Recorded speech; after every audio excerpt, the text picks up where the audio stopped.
सत्संगत्वे निस्संगत्वं निस्संगत्वे निर्मोहत्वं निर्मोहत्वे निश्चलतत्वं निश्चलतत्वे जीवन्मुक्तिः पुनरपि जननं पुनरपि मरणं पुनरपि जननी जठरे शयनम् इह संसारे बहुदुस्तारे कृपया पारे पाहि मुरा.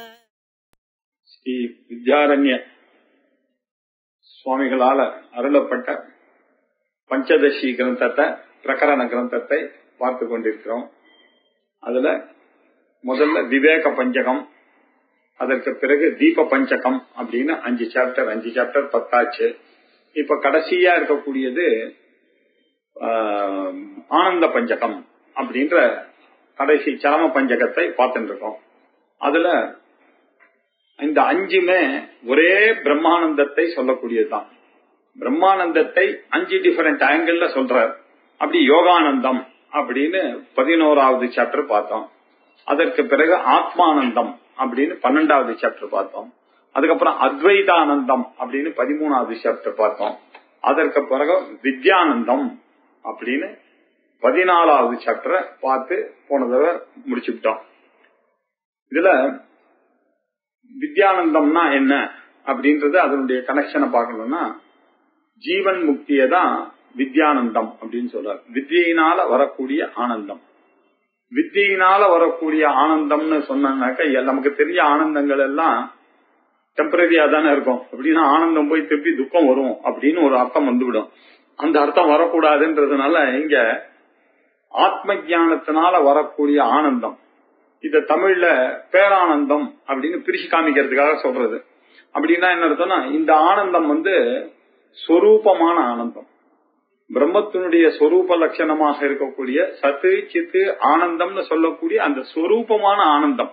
இப்படிப்பட்ட ஆனந்தம் தான் அனுபவித்துக் கொண்டிருக்கக்கூடிய ஆனந்தத்தை தான் மோட்சம்னு சில பேர் சொல்றா. சில பேர் என்ன சொல்றா, நிறைவு அப்படின்னு சொல்றா. சில பேர் ஜீவன் முக்தி அப்படின்னு சொல்றோம். சில பேர் அபயமான ஒரு நிலை சார் இது அப்படின்னா. சார் ஒரு காப்பாற்ற வேண்டிய அவசியமே இல்ல சார் இது அப்படின்னு சில பேர் சொல்றாங்க. விஜுகுப்சத்தே அப்படின்னு உபனிஷத் சொல்றது. அப்படின்னா இதை எப்படியாவது புரிய வைக்கணும் அப்படின்றதுக்காக ஒரு 4 மெத்தட் எடுத்துட்டார் அவர். துக்க அபாவம் அப்படின்னு ஒரு மெத்தட் வச்சுட்டு, துக்க பாவம் இது துக்கம்ன்றது என்ன அப்படின்னாக்க, நம்மளுடைய உடம்புல வரக்கூடிய வியாதியினால வரக்கூடியது மட்டும்தான் துக்கம்னு நினைச்சுக்காதீங்க. மனசனால வரக்கூடியது துக்கம். இது எப்படி புரிஞ்சுக்கிறது அப்படின்னா, இந்த குழந்தைங்களுக்கு டாக்டர் கிட்ட கூட்டிட்டு போனா இந்த டாக்டர் ஊசி போடுவார் இல்லையா, ஊசி போடுறதுக்கு அவர் எடுக்கும் பொழுதே இந்த குழந்தை வீல்னு அழ ஆரம்பிக்கும். ஆக்சுவலா பார்த்தா அந்த ஊசி போடுறதை விட அந்த வீல்னு அழக்கூடிய தாபம் தான் ஜாஸ்தி இருக்கு. அதுதான் உண்மையான துக்கம் இல்லையா. உண்மையிலேயே அந்த நினப்பு இருக்குல்ல, அவர் ஊசி போட போறாருன்னு, அந்த நினப்பு தான் அங்க துக்கத்துக்கு காரணமே தவிர அந்த ஊசி பயிற்சியா காரணம் இல்ல. அது கொஞ்சம் தான் காரணம். அது வெறும் எறும்பு கடிச்சா மாதிரி தான் இருக்க போகுது இல்லையா. அப்படி இதை புரிய வைத்தார். இந்த துக்கம்ன்றது என்ன அப்படின்னா, மனசனால ஆதி வியாதி, வியாதியினாலையும் வரக்கூடிய துக்கம் இருக்கு, ஆதி மனசனால வரக்கூடிய பெயின் இருக்கு. இதை பற்றி சொன்னார். அதற்கு பிறகு காம ஆப்திகி அப்படின்னார். ஒரு மனுஷனுக்கு திருப்தின்றது அவன் என்ன நினைச்சுட்டு இருக்கான், தனக்கு வேண்டிய ஒரு ஆசை நிறைவேறிடுதுன்னாக்கா, ரொம்ப நாளா காசிக்கு போனோம்னு ஆசை, காசிக்கு போயிட்டு வந்துட்டான். ரொம்ப நாளா கைலாச யாத்திரை போனது, அதனால அந்த ஆசை பூர்த்தி ஆச்சுன்னா வரக்கூடிய ஆசைன்னு நினைச்சுட்டு இருக்காங்க. சோ அந்த ஆங்கிள வச்சுட்டு இது எப்படி இருக்குன்னா, இவருக்கு அதுல எல்லாம் என்னன்னா ஒரு டெம்பரரி நேச்சர் இருக்கு. அது முடிஞ்ச உடனே வேற ஒரு ஆசை சொல்லிருக்கோம், அது முடிஞ்ச உடனே ஒரு துக்கம், அதை அனுபவிக்கும் பொழுதும் துக்கம் இல்லையா. கைலாச யாத்திரை போயிட்டு வந்தா ரொம்ப சந்தோஷம்னாக்கா அது என்ன சாதாரண தெரியாது. அங்க போய் ஏண்டா வந்தோம்னு நினைப்பு எவ்வளவோ இடத்துல வரும் இல்லையா. 10 டிகிரியில அங்க அவஸ்தப்படும் போது நமக்கு எதுக்கு இந்த வேலையெல்லாம், அதையும் மீறி இப்போ அதை நினைக்கும் போது ரொம்ப ஆச்சரியமா இருக்கும் இல்லையா. நம்ம எல்லாம் போனோம் அப்படின்னு அதான நம்ம நினைக்கக்கூடிய ஆனந்தம். அந்த ஆனந்தத்தினுடைய ஆங்கிளை வச்சுக்கோங்க. வச்சுட்டு இந்த பிரம்மானந்தத்தினால வரக்கூடிய அந்த ஆத்ம ஞானத்தினால வரக்கூடிய ஆனந்தம் என்னன்னா, அனைத்து ஆசைகளும் பூர்த்தி ஆச்சுன்னா இந்த மாதிரி உங்களுக்கு என்ன ஒரு நிறைவானது ஏற்படுமோ அந்த நிறைவை கொடுக்கக்கூடியதுதான் ஜீவன் முக்தி எனக்கூடிய ஞானிகளுடைய நிலை அப்படின்னு பார்த்தோம். அதுக்கப்புறம் ஆஸ் அ கர்த்தா அந்த ஞானிக்கு எதுவும் செய்ய வேண்டியது இல்லை அப்படின்னு அவருடைய கிருதகிருத்தம் அதை பார்த்தோம். அவர் எதை செய்யணுமோ அதை செய்யாச்சு அப்படின்ற ஒரு சந்தோஷம், இனிமே செய்வதற்கு ஒண்ணும் இல்லை அப்படின்ற ஒரு நிலையில இருக்கக்கூடிய ஒரு நிறைவு இருக்க, அந்த ஒரு ஆனந்தம் இருக்க, அதுதான் பேரானந்தம், அதுதான் ஜீவன் முக்தி ஆனந்தம் அப்படின்னு. அதற்கு பிறகு போக்தாவாக இருந்து கொண்டு அவர் அனுபவிக்கிறதுக்கு இனிமே ஒண்ணும் இல்லை, எல்லாம் அனுபவிச்சாச்சு, போதும் போதும்ன்ற ஒரு நிறைவு இருக்குல்ல, மோஸ்ட் செக்யூர்டா உட்கார்ந்து இருக்க, இன்செக்யூரிட்டின்றதே இல்லை. அப்படி இருக்கக்கூடியதான அடைய வேண்டியதுன்ற எந்த ஒரு நினைப்பும் இல்லாம இருக்கக்கூடியது. இது எல்லாமே பாத்தீங்கன்னா ஒரே மாதிரிதான். துக்க அபாவம்னாலும் காமவாப்தினாலும் கிருதகிருத்தியத்துவம்னாலும் பிராபிய பிராப்தத்துவம்னாலும் எல்லாம் ஒண்ணுதான். ஆனா வேற வேற ஆங்கிள் அந்த புரிஞ்சுக்கணும். இப்படி எல்லாம் புரிந்தா அந்த ஞானியினுடைய நிலை புரியும். சரி, ஞானியினுடைய நிலையை ஞானி வெளியில சொல்லுவாரான்னு இதெல்லாம் சொல்லவே மாட்டார். இப்போ வித்யாரண்யன் இதெல்லாம் எழுதியிருக்காரு, அவருடைய அனுபவத்தை எழுதியிருக்காரு அப்படின்னா அதுக்குதான் ஒரு கண்டிஷன் போட்டேன். இது ஞானியினுடைய மனசுல இருக்கக்கூடிய எண்ணம்னு புரிந்து கொள்ள வேண்டும். அவர் எடுத்து சொன்னது எதுக்காகனா நமக்காக இதெல்லாம் தெரிந்து கொள்ள வேண்டும்ன்றதுக்காக சொன்னாரே தவிர, இந்த வித்யானந்தத்தினுடைய இன்டென்ஷன் என்ன அப்படின்னாக்க, இங்க ஞானி சொல்றதெல்லாம் பார்த்தா ரொம்ப ஈகோயிஸ்டிக்கா பேசுற மாதிரி இருக்கும். ஆகையினால இது எப்படி புரிஞ்சுக்கிறதுனா, அவருடைய மனநிலை அவர் சொல்லணும்னு நினைச்சாரே ஆனால் இப்படிதான் சொல்லியிருப்பார். அப்படி ஒரு ஞானி தன்னை பிரகடனப்படுத்தணும்னு நினைச்சிருந்தா இப்படி எல்லாம் பிரகடனப்படுத்திருப்பார். அப்படின்ற ஆங்கிள் நம்ம புரிஞ்சுட்டோம்னா இது புரிந்து கொள்ளலாம். ஞானியினுடைய நிலையை இப்படி புரிஞ்சுக்கணும் அப்படின்னு பார்த்தோம் இல்லையா. ஞானி தனக்குள் தான் நினைக்கும் விஷயங்கள் இல்லையா. அப்போ அவர் என்ன நினைக்கிறார், அஹோ தன்யஹா I am very much blessed அப்படின்னு அவர் நினைக்கிறார். எல்லாத்தையும் அழைத்துட்டேன் இல்லையா, நான் பாக்கியசாலியாக இருக்கிறேன் அப்படின்னு அவருடைய நினைப்பு இருக்கு இல்லையா.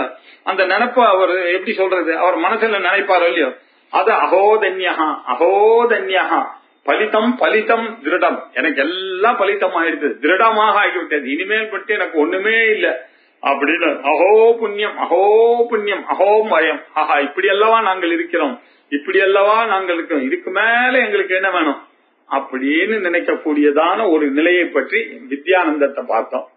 அது என்ன, பிரம்மானந்தம் தான். அது நம்ம முதல்ல 11 பார்த்ததான யோகானந்தமா இருக்கட்டும், 12 பார்த்த ஆத்மானந்தமா இருக்கட்டும், 13 பார்த்த அத்வைத ஆனந்தமா இருக்கட்டும், 14 பார்த்த வித்யானந்தமாகட்டும், எல்லாம் ஞானியினுடைய நிலை. ஆத்ம ஞானியான எவ்வளவு சந்தோஷத்தோட இருப்பார் அப்படின்னாக்க, இதை நோக்கிதான் நாமளும் நகரணும் அப்படின்றதன் பொருட்டு வித்யாரண்யர் இதை எழுதினார். இப்போ அடுத்தது நாம பார்க்கக்கூடியது விஷயானந்தம். இது ஒரு லாஸ்ட் பஞ்சதசியினுடைய கடைசி அத்தியாயம் விஷயானந்தம் அப்படின்றது. 35 ஸ்லோகத்தோட கூடியதாக இந்த சாப்டர் ஆனது இருக்கு. இதனுடைய முக்கிய கருத்து என்னன்னா, இதுவரைக்கும் நம்ம பார்த்தோமே அதுதான் இதனுடைய முக்கிய கருத்து. உங்களுடைய சொரூப ஆனந்தம், ஞானி எப்பொழுதும் ஆனந்த நிலையிலேயே இருப்பார். நீங்களும் இந்த பிரம்ம ஜானம் ஏற்பட்டதே ஆனால், வேதாந்த பரிபக்குவம் ஏற்பட்டதே ஆனால், சாட்சாத்காரம் அந்த ஆனந்தம் தான் உங்களுக்கும் கிடைக்கும் அப்படின்னு சொல்ற அதே விஷயம்தான். இத திருப்பி திருப்பி எதுக்கு சொல்றாருன்னாரு, ரொம்ப கஷ்டமான விஷயம். வேற வேற ஆங்கிள் சொன்னா மனசுல கொஞ்சம் நன்னா புரியும். ஆதரத்தினால அவர்கள் பெரியவர்கள் இப்படி பேசினார். லோக உபகாரத்துக்காக அவர்கள் தங்களுடைய மனசுல இருக்கிறதெல்லாம் இப்படி ஸ்லோக ரூபேன எழுதினார். இப்போ ஈஸ்வர தத்துவமானது எப்படி விளங்குறது அப்படின்னு பார்த்தோம்னாக்க, 2 விதமாக நம்ம பார்த்துட்டு இருக்கோம். பிரம்மத்தினுடைய டெபினிஷன் என்ன அப்படின்னு கேட்டா, சத்தியம் ஞானம் அனந்தம் பிரம்ம அப்படின்னு ஒரு பக்கம் சொல்லிட்டே இருக்கோம். இன்னொரு பக்கம் ஜெகத்காரணம் பிரம்ம அப்படின்னு சொல்றோம். ஆத்மா ஆகாஷ சம்பூத ஆகாஷாத் வாயு, இந்த இமானி பூதானி ஜாயந்தே ஜன்மாத்யஸ்ய யதஹா அப்படின்னு சொல்றது. இப்படியே சொல்றீங்க. இப்போ இந்த 2 விதமான லட்சணத்துல நம்ம எப்படி புரிஞ்சுக்கிறது அப்படின்னு ஒரு கன்ஃபியூஷன். இது 2 தானே சொல்றது. நம்ம எதுக்கு சொல்லணும், முதல்ல தடஸ்த லட்சணத்தை புரிஞ்சுட்டோம்னா, ஆனால் அதுக்கப்புறம் சொரூப லட்சணத்தை புரிந்து கொள்வது ஈஸி அப்படின்றதுக்காக தடஸ்த லட்சணம் அப்படின்னா என்ன அர்த்தம் அப்படின்னாக்க,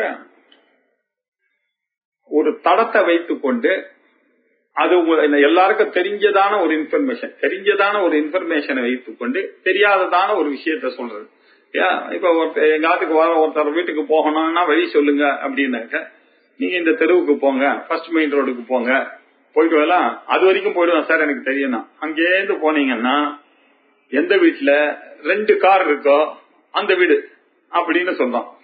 காருக்கும் அந்த வீட்டுக்கும் சம்பந்தமே கிடையாது இல்லையா? எந்த வீட்டுல வேப்ப மரம் இருக்கோ வாசல்ல அந்த வீடுதான் அப்படின்னு சொல்றோம் இல்லையா? இத சாஸ்திரத்தை சொல்லும் பொழுது எந்த வீட்டுல காக்கா உட்கார்ந்து இருக்கோ அந்த வீடு அப்படின்னா, சரி இவன் பார்த்தா இவனுக்கு புரிஞ்சிருச்சு காக்கா இருந்தது. இவன் கரெக்டா வீட்டுக்குள்ள போகும்போது காக்கா இல்ல, காக்கா போயிடுது. ஆனாலும் இவன் வீட்டுக்குள்ள போவானா மாட்டானா? போவானோ இல்லையா? அதே மாதிரிதான் இந்த பிரம்மத்தை காமிக்க கொடுக்கறதுக்காக இந்த சாஸ்திரக்காரங்களுக்கெல்லாம் இந்த ஜெகத் தேவைப்பட்டது. இந்த ஜெகத்தை நம்ம எல்லாரும் பார்த்துட்டு உண்மை ஏமாந்து இருக்கிறதுனா இந்த ஜெகத்தை வைத்துக் கொண்டு சொன்னாதான் இவனை கன்வின்ஸ் பண்ண முடியும் அப்படின்றதுனால இந்த ஜெகத்தை காக்கா உட்கார்ந்து இருக்கிற இந்த பிரம்மத்தை காமிச்சாரு. அதுக்கப்புறம் காக்கா பறந்து போன மாதிரி இந்த ஜெகத்தும் போயிட்டு ஜெகத் மித்யான்றத சொல்லணும். இப்போ பிரம்ம சத்தியம், ஜெகன் மித்யா, ஜீவோ பிரம்மைவ. அதே மாதிரி எப்படி அந்த காக்கா காட்டி கொடுத்துட்டு தன்னுடைய வேலையை முடிச்சுட்டு போயிடுத்தோ, அதே மாதிரிதான் இந்த வேதாந்தமும் இவனுக்கு சொல்ல வேண்டிய விஷயத்த ஜெகத்காரன் சொல்லி அந்த ஜெகத்தும் பொய்ன்னு சொல்லி கொடுத்து அந்த ஜெகத்தே போயிடுது. அந்த ஜெகத் காக்கா ஸ்தானத்துல போயிடுது. இப்ப எஞ்சி நிக்கிறது என்ன அப்படின்னாக்க பிரம்ம மந்திரம் தான் நிக்கிறது அப்படின்ற விஷயத்தை சொல்லணும். இது எப்படி தெரியுது அப்படின்னா, பிரபஞ்சோபசமம் அப்படின்னு மாண்டூக்கியோபனிஷத்துல ரொம்ப அழகா இந்த விஷயங்களை எல்லாம் எடுத்து சொன்னார் இல்லையா? இந்த ஜெகத்தினுடைய துணையை வைத்துக் கொண்டு இந்த ஜெகத்தை நன்காக புரிந்து கொள்ள வேண்டும். அதற்கு பிறகு இந்த ஜெகத்தை புரிஞ்சுக்கணும்னாக்கா உங்களுக்கு ஆகாசம், வாயு, இந்த தத்துவங்கள்லாம் தெரியணும். தன்மாத்திர தத்துவம் தெரியணும். தன்மாத்திர தத்துவம் தெரியணும்னா மாயா தத்துவம் தெரியணும். மாயா தத்துவம் மாயா தனியா இயங்காதுப்பா, அது பிரம்மத்தை சார்ந்துதான் இருக்கும். இப்படி எல்லாம் சொல்லி சொல்லி எல்லாத்துக்கும் ஆதாரமா இருக்கக்கூடியது இந்த நகைகள் எல்லாம், வங்கி வளையல், இதெல்லாம் பேரு தான்பா, நாமங்கள் தான். அதுல இருக்கக்கூடிய தத்துவம் கண்டென்ட் என்ன? அது கோல்டு தான் கண்டென்ட். இந்த அகலு, இது அடுப்பு, குடம், இதெல்லாம் மண்பாண்டங்கள்லாம் எல்லாம் மாறிக்கொண்டே இருக்கும். எல்லாம் ஒரு நாள் உடையும். ஆனா அதனுடைய கண்டென்ட் என்ன? மண்ணுதான் அப்படின்னு சொல்றதுக்காக இந்த ஜெகத்தை வைத்துக் கொண்டு இந்த ஜெகத்தானது நாம ரூபந்தான், அதுல கண்டென்ட்டாக இருக்கக்கூடியது, ஆதாரமாக இருக்கக்கூடியது, சப்ஸ்ட்ராட்டமாக இருக்கக்கூடியது அந்த ஆத்மஸ்வரூபம் தான், பிரம்மன் தான் அப்படின்னு சொல்லிட்டு இப்போ தடஸ்த லட்சணத்திலிருந்து பிரம்மத்துக்கு வந்தாச்சு. ஆதாரம்னு அதற்கு பிறகு அவனுக்கு புரிய வைக்கிறேன். இது வரைக்கும் சொன்னதெல்லாம் காரிய காரணத்தை வச்சுட்டு சொன்ன. இது ஏன் உங்களுக்கு காரிய காரணத்தை வச்சு சொன்னாக்கா, உங்களுடைய லைஃப் ஸ்டைல அப்படியே அன்பார்ச்சுனேட்லி அமைஞ்சு போச்சு. எதுவா இருந்தாலும் லாஜிக் ஒண்ணு வேணும் அப்படின்ற மாதிரி நம்ம பேசி பேசி பழகிட்டேன். எத்தனையோ ஜென்மாக்களா வேண்டாம். ஆத்துக்கு வரேன்னா எப்போ வர அப்படின்னு கேட்பீங்க. எது சொன்னாலும் காரிய காரணம். அதுவும் மாமிங்களுக்கு கேட்கவே வேணாம். இது அழகா நாளைக்கு கத்திரிக்காய் கறி பண்றேன்னு சொல்லவே மாட்டான். வாங்கி 4 நாள் ஆயிட்டு சொல்லி அதனால நாளைக்கு முடிச்சிடறேன் அப்படின்னு. எல்லாத்துக்கும் ஒரு காரணம் வேணும். என்ன அதுக்கு பண்ணணும், இவருக்கு ரொம்ப பிடிக்குமேன்றதுக்காக பண்ண, எனக்கு அவ்வளவு பிடிக்காது, அதுக்கு ஒரு காரணம். இப்படி காரணத்தோட பேசி பேசி பேசி பேசியே நமக்கு பழக்கமானதுனால இந்த பிரம்மத்துக்கு என்னன்னா அதுக்கும் ஒரு காரிய ரூபமா இருக்கக்கூடிய இந்த ஜெகத்துல இது இல்ல, இதுல உண்மை ஒரு காரணம் இருக்கு அப்படின்னு சொல்லி அந்த காரண பிரம்மத்தை சொன்னோம். அதற்கு பிறகு நம்ம ஒரு பிரச்சனையில மாட்டிட்டோம். ஐயோ, இப்ப காரணமாக இருக்கும் தன்மை ஒன்று இருக்கு அப்படின்னு புரிஞ்சுட்டுவாங்க. காரணமாக அதை இப்போ முறியடிக்கணும். அதுக்கு என்ன சொல்றது? காரியமும் இல்ல காரணமும் இல்ல அப்படின்னு சொன்னோம். அப்படின்னா அதுக்கு என்ன இப்ப லட்சணம் சொல்றது அப்படின்னாக்க, சத்தியம் ஞானம் அனந்தம் பிரம்ம யோ வேத நிஹிதம் குஹாயாம் பரமே வியோமன் அப்படின்னு சொல்லி அது சத்தியமாகவும் சித்தாகவும் ஆனந்தமாகவும் இருக்கு அப்படின்னு சொல்ல வேண்டியிருக்கு. அப்போ எப்படி அதை புரிய வைக்கிறது அப்படின்னா, உலகத்துல இருக்கக்கூடிய பொருள்கள் எல்லாத்துக்கும் இருத்தல் இருத்தல் அப்படின்ற ஒரு குணத்தோட கூடிய பொருள்கள் தான் இருக்கு. உண்மையிலேயே பாருங்க, அந்த இருத்தல் தான் ஸ்வரூபமாக இருக்கிறதுனால தானே பாக்கிறோம். இருக்கிறது இல்லைன்னா நம்ம ஏன் பார்க்க போகிறோம்? அப்ப உண்மையிலேயே அந்த இருத்தல் எங்க இருக்கு அப்படின்னு அதை ஆராய்ச்சி பண்ண வேண்டியிருக்கு. அப்போ இந்த ஜகத்துல அந்த இருத்தல் இருக்கா அப்படின்னு கேட்டா இல்ல, நாம ரூபம் தான் அந்த இருத்தலுக்கு காரணம். அது இல்ல, அதுக்கு காரணமாக இருக்கக்கூடிய பிரம்மத்துலதான் அந்த இருத்தல் இருக்கே தவிர இந்த ஜகத்துல இருத்தலானது இல்லவே இல்லை. அந்த சத்தியத்துவமானது ஜகத்துக்கு சேர்ந்தது இல்லை அப்படின்றத நமக்கு ப்ரூவ் பண்றதுக்காக இப்ப என்ன பண்றது, அதுக்காக பிரம்மத்துக்கு சத்தியத்துவம் இருக்கு அப்படின்னு சொல்ல வேண்டிய நெசசிட்டி வந்துருது. அதே மாதிரி ஞானஸ்வரூபமாக இருக்கு இல்லையா, இந்த விஷயங்கள்லாம் மனதானது அறிகிறது இல்லையா. நமக்கு எல்லாமே கண்ணு பாக்கிறது, காது பாக்கிறது, விஷயத்தை விட சூக்ஷ்மமாக மனதானது அறிகிறது அப்படின்னு சொல்றோம். இந்த மனதானது எப்படி அறியும், அதற்கு எங்கேருந்து அந்த அறியக்கூடிய உணர்வு சைத்தன்ய ஸ்வரூபம் வந்தது அப்படின்னு கேட்கும்போது அதை ஆராய்ச்சி பண்ண வேண்டியிருக்கு. பண்ணும் பொழுது நம்ம இந்த பிரம்மத்தினுடைய பிரதிபிம்பமாகத்தான் இந்த மனசு இருக்கு. என்கிட்ட இருக்கக்கூடிய அந்த ஐயானது எதுலயும் சம்பந்தப்படாத ஐயே, ஆனா கூட என்னுடைய சூக்ஷ்ம சரீரத்துல அந்த மனசுல அந்த ஐயனுடைய ரிஃப்ளெக்ஷன் இருக்கிறதுனால காத்தால தூங்கி எழுந்த உடனே நான் இந்த உடம்புல இருக்கிறவன் தான் அப்படின்ற ஒரு எண்ணமானது இல்லாத ஒரு எண்ணமானது அந்த மனசுக்கு வந்தது இல்லையா. அந்த மனசுக்கு அப்படி வருமா அப்படின்னு ஆராய்ந்து பார்த்தோம்னா அதுக்கு வரத்துக்கு சான்ஸ் இல்லை, அதுவும் ஜடம் தானே இல்லையா. ஏன் அப்படின்னாரு, சுஷுப்தி அடுத்தது. சுஷுப்தியில போனாக்கா அந்த மனசே இல்லையே, அந்த மனசே இல்லாத ஒரு நிலை வருகிறது. அங்க என்ன நிக்கிறது, யார போய் கேட்டாலும் ஆனந்தமா தூங்கினேன்னு சொல்றான். ஆச்சரியமா இருக்கு இல்லையா. நல்ல ஒரு பெரிய ஆண்டர்பிரினர் இருக்கார், அவ்வளவு பெரிய கம்பெனிஸ் எல்லாம் வச்சுட்டு இருக்கார். அவர் என்ன பண்றாரு, அவருடைய வீடு அவருடைய பங்களா என்ன சொகுசாக இருக்கும், அவருடைய ஏசி எப்படி இருக்கும் இல்லையா. உங்க மனசை அறிஞ்சு அந்த ஏசி ஒர்க் பண்ணும், அப்படியெல்லாம் அவர் புது புது டெக்னாலஜி எல்லாம் வச்சுக்கிறது இருக்கார். அவர் தூங்கும் பொழுது அது வரைக்கும் அவருக்கு எல்லாம் இருந்தது, ஆனா தூங்கின பிறகு அவருக்கு அதை என்ன ஆச்சு இல்லையா. அதே மாதிரி ரிச்சக்காரன் அவனுக்கும் ஒரே கொசு கொசு படுத்துட்டு பிளாட்பாரத்துல தூங்கிட்டு இருக்கான் இல்லையா. அவனுக்கும் தூங்கின உடனே என்ன ஆச்சு அப்படின்னா அது வரைக்கும் அங்க ஒரு இடத்துல அவருக்கு பிளஷரு இவனுக்கு ஒரு பெயின் எல்லாம் இருந்ததுன்னா கூட தூக்கம் வந்த பிறகு இவன் தூக்கம் வேற அவர் தூக்கம் வேறையா, ஆம்பளை தூக்கம் வேற பொம்பளை தூக்கம் வேறையா, சேவகன் தூக்கம் வேற ராஜாவனுடைய தூக்கம் வேறையா, சன்னியாசியினுடைய தூக்கம் வேற கிரகஸ்தனுடைய தூக்கம் வேறையா, பிரம்மச்சாரியினுடைய தூக்கம் வேறையா, இப்படின்னு அனலைஸ் பண்ண வேண்டியிருக்கு அந்த தூக்கத்தை. இப்படி தூக்கத்தை அனலைஸ் பண்ணா என்ன ஆச்சரியமா இருக்குன்னா எல்லாரும் ஒரே ஒரு விஷயத்த மாத்திரம் இருக்கான், ஆனந்தமாக தூங்கினேன் அப்படின்றான். இங்கே இந்த ஆனந்தம் வரும். ஜாகிரத்துல இருக்கும் பொழுது ஆனந்தம் வந்ததுன்னா அதுக்கு காரணமானது விஷயம் இருந்தது, மனசும் இருந்தது. அந்த மனசானது அந்த விஷயத்தை அடையணும்னு ஆசைப்பட்டது, அதை அடைந்தது, அடைந்ததுனால அதுக்கு வந்தது. அதுக்கு நம்ம என்னெல்லாம் பார்த்தோம் உபனிஷத்துனா பிரியம் மோதம் பிரமோதம் அப்படின்னு அந்த ஆனந்தத்தை நம்ம 3 வகைப்படுத்தினோம். ஒரு பொருள் நமக்கு கிடைக்கும்னு தெரிஞ்சதுனாலே ஒரு ஆனந்தம் நம்ம மனசுல இருக்கு இல்லையா. ஒரு வீடு வாங்கணும்னு நினைச்சேன், அவர் எப்படி யோசிச்சுட்டு இருக்கேன், அப்படி கொடுக்கறதா இருந்தா உங்களுக்கு தான் கொடுப்பேன் அப்படின்னு சொல்லிட்டு நான் எப்படியே ஆகஸ்ட்ல கொடுக்கலாம்னு நினைச்சானா அதுல ஒரு சந்தோஷம் எனக்கு வருது. ஆஹா, ரொம்ப நாளா நினைச்சிருந்தோம் இந்த ஏரியால நமக்கு வீடுன்னு நமக்கு வாடகைக்கு இருக்கோம், நம்ம முன்னோர்கள்லாம் இருந்த வீடு, இதையே அவர் கொடுக்கறேன்னு சொல்றாரு வாடகைக்கு இருந்தவன் அப்படியா இல்லைச்சா. அதுக்கப்புறமா ஒரு ஆனந்தம் வருது. அவர் என்ன பண்றாரு, ஆகஸ்ட் மாசம் வந்துட்டார் சார், டிசைடட் சார், உங்களுக்கு உங்க அப்பா பேர்லாம் வாங்கிட்டார், பட்டாக்கு அப்ளை பண்ண சார், நான் உங்க பேர்ல டிரான்ஸ்பர் பண்ணணும் சார் அப்படின்னு பேர்லாம் வரும்போது அப்போ ஒரு ஆனந்தம் வருது. அது என்ன பண்ண கொடுப்பான்னு தெரியும் போது ஒரு ஆனந்தம் வந்ததை விட கொஞ்சம் ஜாஸ்தி ஆனந்தம் இது. அதற்கு பிறகு அவர் ரிஜிஸ்டரே பண்ணிட்டார் நம்ம பேர்ல. அப்போ வரக்கூடிய ஆனந்தமானது இல்லையா, அது அதை விட ஆனந்தம், மோதத்தை விட பிரமோதமானது வருகிறது இல்லையா. ஒரு பொருளை பாக்கிறோம், ஒரு கடையில பார்த்தேன், ஜாங்கிரி சாப்பிட்டு பார்த்த உடனே ஆஹா ரொம்ப ஃப்ரெஷ்ஷா அடிக்க வச்சிருக்கேன், போய் கேட்டேன் எப்ப பண்ணீங்கன்னு, இப்பதான் சார், இப்பதான் பண்ணி இப்படிதான் வருது, 4 மணிக்கு தான் இதை போட்டோம், மணி 4:30, இப்பதான் சுட சுட இருக்கு அப்படின்னு ஒண்ணு அதை பார்த்த உடனே ஒரு ஆனந்தம். அதுக்கப்புறம் நான் நினைச்சேன் சரி கொஞ்சம் வாங்கலான்னு உடனே 1 கிலோ போட்டிருப்பா, 1/2 கிலோ கொடு அப்படின்னு 1/2 கிலோ கையில வாங்கினேன். இன்னும் அது ஃபுல்லா அனுபவிக்கல இல்லையா. பார்க்கும் போது ஒரு ஆனந்தம் வந்தது. அது இப்ப போய் சாப்பிட போறோம், ஆத்துக்கு எடுத்துன்னு போய் ஒய்ஃபோட குழந்தைங்களோட சாப்பிட போறோம்னு நினைச்சுட்டு அதை வாங்கிட்டு வரும்போது அதை விட ஒரு ஆனந்தமானது வந்தது. ஆத்துக்கு அதை சாப்பிடும் பொழுது ஒரு ஆனந்தம் வந்தது. இப்படி ஆனந்தமானது கிரடேஷன்ல இருந்தாலும் இல்லையா, இதெல்லாம் பாசிபிள், விஷயத்தினால வரக்கூடிய பாசிபிலிட்டி ஜாகிரத்துல இருக்கு இல்லையா. அதனால இந்த ஆனந்தமானது இப்ப இந்த ஆனந்தம் அல்டிமேட்டா இருக்கா அப்படின்னு யோசிச்சு பார்த்தா இல்ல. ஆராய்ச்சி பண்ணி பார்த்தேன்னா இதை வாங்கறதுக்கு நீங்க துட்டு செலவு பண்ணீங்க இல்லையா? சாதாரணமா நீங்க அவ்வளவு செலவு பண்ற ஆள் இல்ல. அந்த உங்களை மயக்கி உங்களுக்கு வேண்டாம் அதை வேக கஷ்டப்பட்டு வாங்கினீங்க. எங்கேயோ போயிட்டு 2 வேலையை முடிக்கலான்னு இது வாங்கினதுனால சூடா போய் சாப்பிடலாமா நான் வேலையெல்லாம் கட் பண்ணிட்டு வீட்டுக்குள்ள போனீங்க.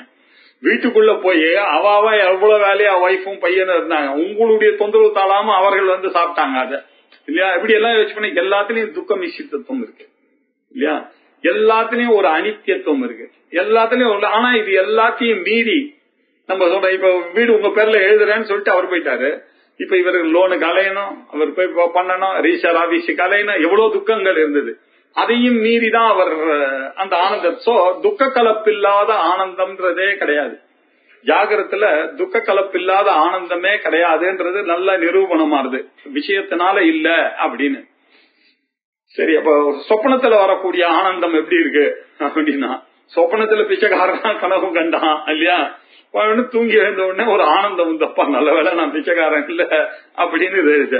ஆனா அதே கனவுல பிரமாதமா ஒரு பெரிய பணக்காரனா ராஜாவா கனவு கண்டான். பக்கத்துல பார்த்தா அதே வீடு, அதே தண்ணி கொட்டுறது, இங்க சைட்ல இருந்து நான் தான் போய் பெருக்கணும் காத்தால, இப்படி எல்லாம் நினைச்சு பார்த்தான்னாக்கா அதுவும் சாஸ்வதமாக இல்லாத ஒரு ஆனந்தம்.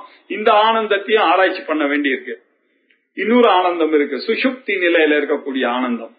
அந்த ஆனந்தத்தை ஆராய்ச்சி பண்ணாக்கா அது ஒரு பெரிய ஆச்சரியமா இருக்கு. என்னப்பா இது நீங்க என்ன சொல்றீங்க, ஜாகிரத்துல வர ஆனந்தம் தான் வசத்தின்னு நினைச்சு ஜாகிரத்தை விட சுஷுப்தியில வராது சொப்பனத்துல வரக்கூட ஆனந்தம் ஜாஸ்தி. அது என்னன்னாக்கா இங்க என்னைக்குமே உங்களுக்கு சான்ஸே கிடையாது ராஜாவாரத்துக்கு. அங்க ராஜாவாருன்னா அந்த ஆனந்தம் தானே வசதியாக இருக்கும் அப்படின்னு நம்ம. இப்ப இதுவும் பொய், இதுவும் துக்கத்தோட கூடினதா இருக்கு, இதுவும் அனித்தியமாக இருக்கு. அதே மாதிரி மூணாவது ஆனந்தம் சுஷுப்தியில வரக்கூடிய ஆனந்தத்தை பார்த்தா ஆச்சரியமாக இருக்கு இல்லையா? எல்லாருக்கும் ஒரே விதமான ஆனந்தம், ஒரு தங்கு தடை இல்லாத ஒரு ஆனந்தம், உயர்வு தாழ்வு இல்லாத ஒரு ஆனந்தம். இப்படி இருக்கக்கூடிய ஒரு ஆனந்தம் இருக்க அந்த சுஷுப்தியில வரக்கூடிய ஆனந்தம், அதுல யோசிச்சு பார்த்தா ஆப்ஜெக்டுக்கு வேலையே இல்ல, விஷயங்களே இல்ல இல்லையா? தூக்கத்துக்கு காரணம் என்ன? விஷயமே இல்லையே. விஷயமே இல்லாத ஒரு ஆனந்தம் வருகிறது, அதுல இருந்து வரக்கூடியது. ஆனா அதுல அஜ்ஞானம் இருக்க இல்லையா? காத்தால எழுந்த ஒண்ணு அதே துக்கம், அதே ஆபீஸ் கவலை அத்தனையும் வந்து சேர்ந்தது 5 மணிக்கு இல்லையா? அது என்ன பிரயோஜனம் அப்படின்னு பண்ணா விஷயத்தினால வரக்கூடிய ஆனந்தம் எதுவுமே துக்க கலப்பு இல்லாமல் இல்லைன்னு தெரியுது. சில ஆனந்தங்கள்லாம் என்ன பத்தியா நம்மள அடிமையாக்கி விட்டுறது. சரி போனா போகுதுன்னா இன்னைக்கு இந்த ஜாங்கிரியா வாங்கி வந்தா ஒரு வெள்ளிக்கிழமையும் பையன் கேக்குறான் இல்லையா, ஒய்ஃப் இன்னைக்கு வாங்கலையான்னு. நம்மளுக்கே ஒரு தோன்றது, ஆஹா நீ வெள்ளிக்கிழமையாச்சு அங்க போய் போகும்போது வாங்கி போடும், பந்தகப்படுத்துறது இல்லையா?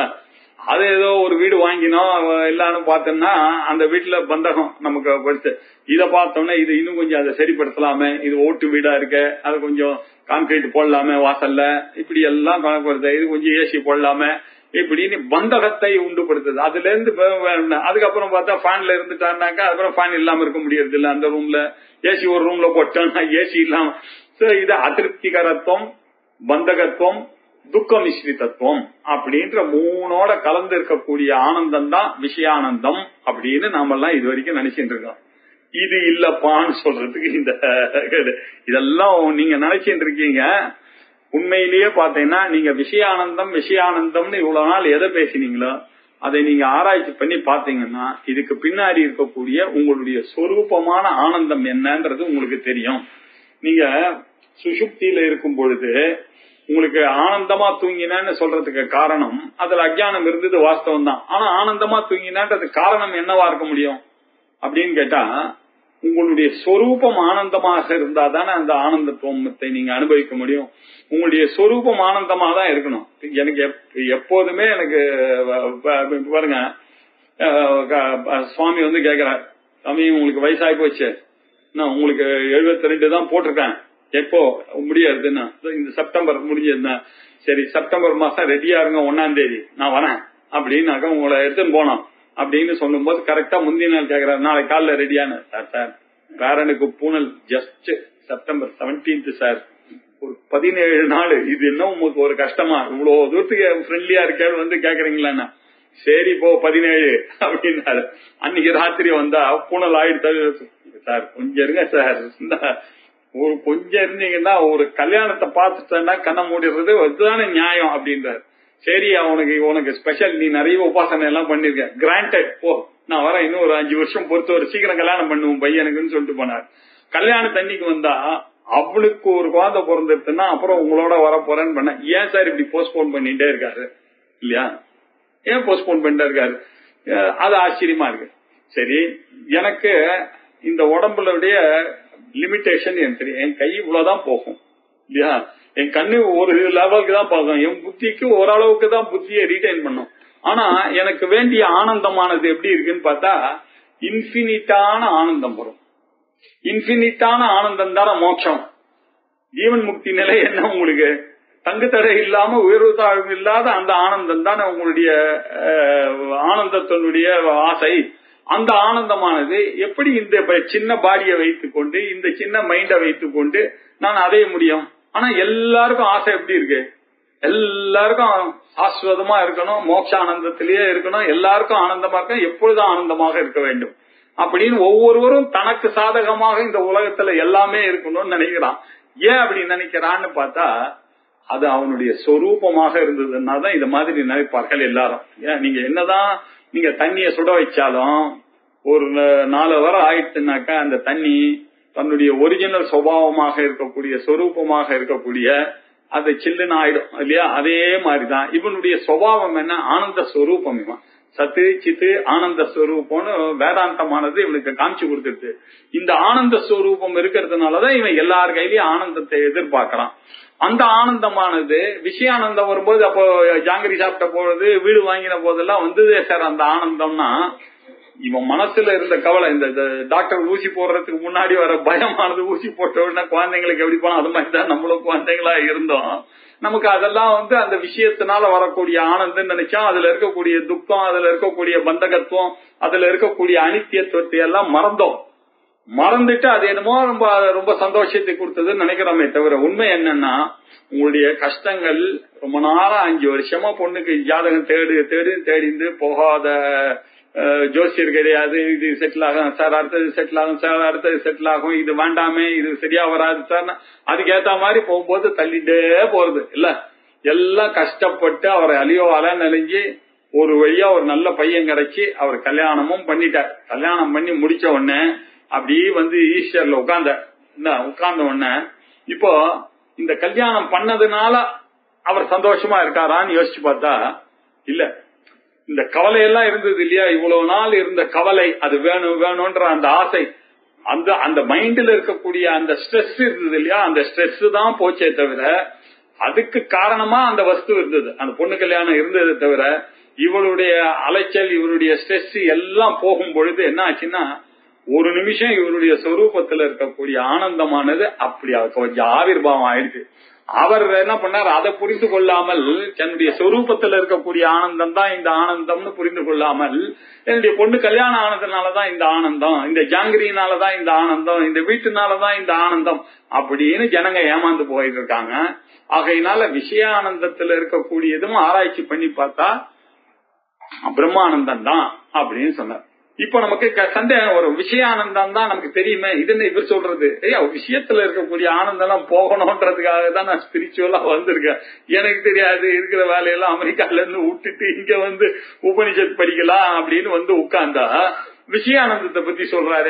எனக்கு தெரியாத விஷயானந்தமா உண்மை விட எனக்கு நல்லா தெரியும் இல்லையா? எனக்கு தெரிஞ்ச அளவுக்கு இவருக்கு எந்தெந்த ஹோட்டல்ல எவ்வளவு இருக்குன்னு தெரியுமான வித்யாரண்யருக்கு. இவர் போய் நேரம் என்கிட்ட வித்யானந்தத்தை பத்தி விஷயானந்தத்தை பத்தி, விஷயத்துல இருக்க ஆனந்தம் எனக்கு தெரியும், என்னென்ன டிவி எங்கெங்க வாங்கணும், எப்படி வாங்கணும், எவ்வளவு இஎம்ஐ வாங்கணும், எவ்வளவு பினான்ஸ் எல்லாம் நான் தெரிஞ்சவன். நான் இதெல்லாம் வாண்டான்னு இங்க ஸ்பிரிச்சுவலுக்கு உட்கார்ந்தா எனக்கு போய் விஷயானந்தத்தை பத்தி சொல்றாரு அப்படின்னு ஒரு சந்தேகம் வரும். இல்லப்பா, நீங்க நினைக்கிற ஆனந்தம் இல்ல, நான் சொல்ல போற விஷயம் அது இல்ல, உங்களுக்கு தெரியாத விஷயம். இந்த விஷயானந்தத்துக்கு காரணமாக இருக்க ஹேத்துவாக இருக்கக்கூடியதுதான் அந்த பிரம்மன் தான் அப்படின்ற ஒரு விஷயத்தை சொல்லணும்ன்றதுக்காக இந்த விஷயானந்தத்தை இப்ப சொன்னார் இல்லையா? இந்த இப்போ 15வது சாப்டர்ல யோகானந்தத்தை வைத்துக் கொண்டு அந்த பிரம்மானந்தத்தை வைத்துக் கொண்டு சொன்னார். அதற்கு பிறகு ஆத்மாவனாலதான் அந்த ஆத்மனஸ்து காமாய சர்வம் பிரியம் பவதி அப்படின்னு ஆனந்த ஸ்வரூபம் உனக்கு தான் காரணம், நீ நவாரே பத்யுக்காமாய பத்தி பிரியோன பவதி, ஆத்துக்கார மேல இருக்கிற காரணத்தினால யாருக்கும் ஆத்துக்கார மேல எல்லாம் கிடையாது. உங்களுக்கு பிரீத்தி இருக்கிறது ஆத்மனஸ்து காமாய சர்வம் பிரியம் போகுது. யாருமே அப்சல்யூட்டா பிள்ளை மேல காரணத்துக்கு புள்ள பின்னாடி காப்பாத்துவான்ற ஒரு எண்ணம் உங்களுக்கு சப்கான்சியஸ் மைண்ட்ல இருக்கிறதுனாலதான் அவனை லவ் பண்ணி. இப்படி யோசிச்சு பாருங்கயா, பாத்தீங்கன்னா உங்களுக்கு தெரியும், all are self centered only. Self சென்டர்ட்னா என்ன, ஆத்மாவை பேஸ் பண்ணி தான் இது வந்தது அப்படின்னு ஆத்மானந்தத்துல இப்படி சொன்னார். அப்புறம் அத்வைத்தத்துலதான் ஆத்மானம் ரெண்டாவதுன்னு ஒரு பொருள் வந்துருச்சுனாலே உங்களுக்கு பயம் வரும், கோபம் வரும், காமம் வரும், ஏதாவது ஒண்ணு வந்து சேர்ந்து ஆகும். அதனால துவைத்தம் இருக்கிற வரைக்கும் ஆனந்தத்தை நீங்க நினைக்கவே முடியாது. அத்வைத்தம் தான் ஆனந்தம் அப்படின்னு அதை எஸ்டாப்ளிஷ் பண்ணார். அதுக்கப்புறம் இதெல்லாம் அதெல்லாம் போனோம்னா வேதாந்தத்துல வந்து நீங்க சத்தியம் ஞானம் அனந்தம் பிரம்மான்னு தெரியக்கூடிய வேதாந்தம் ஒண்ணு மாத்திரம் இல்லைன்னாக்க உங்களுக்கு இந்த விஷயமே தெரியாது.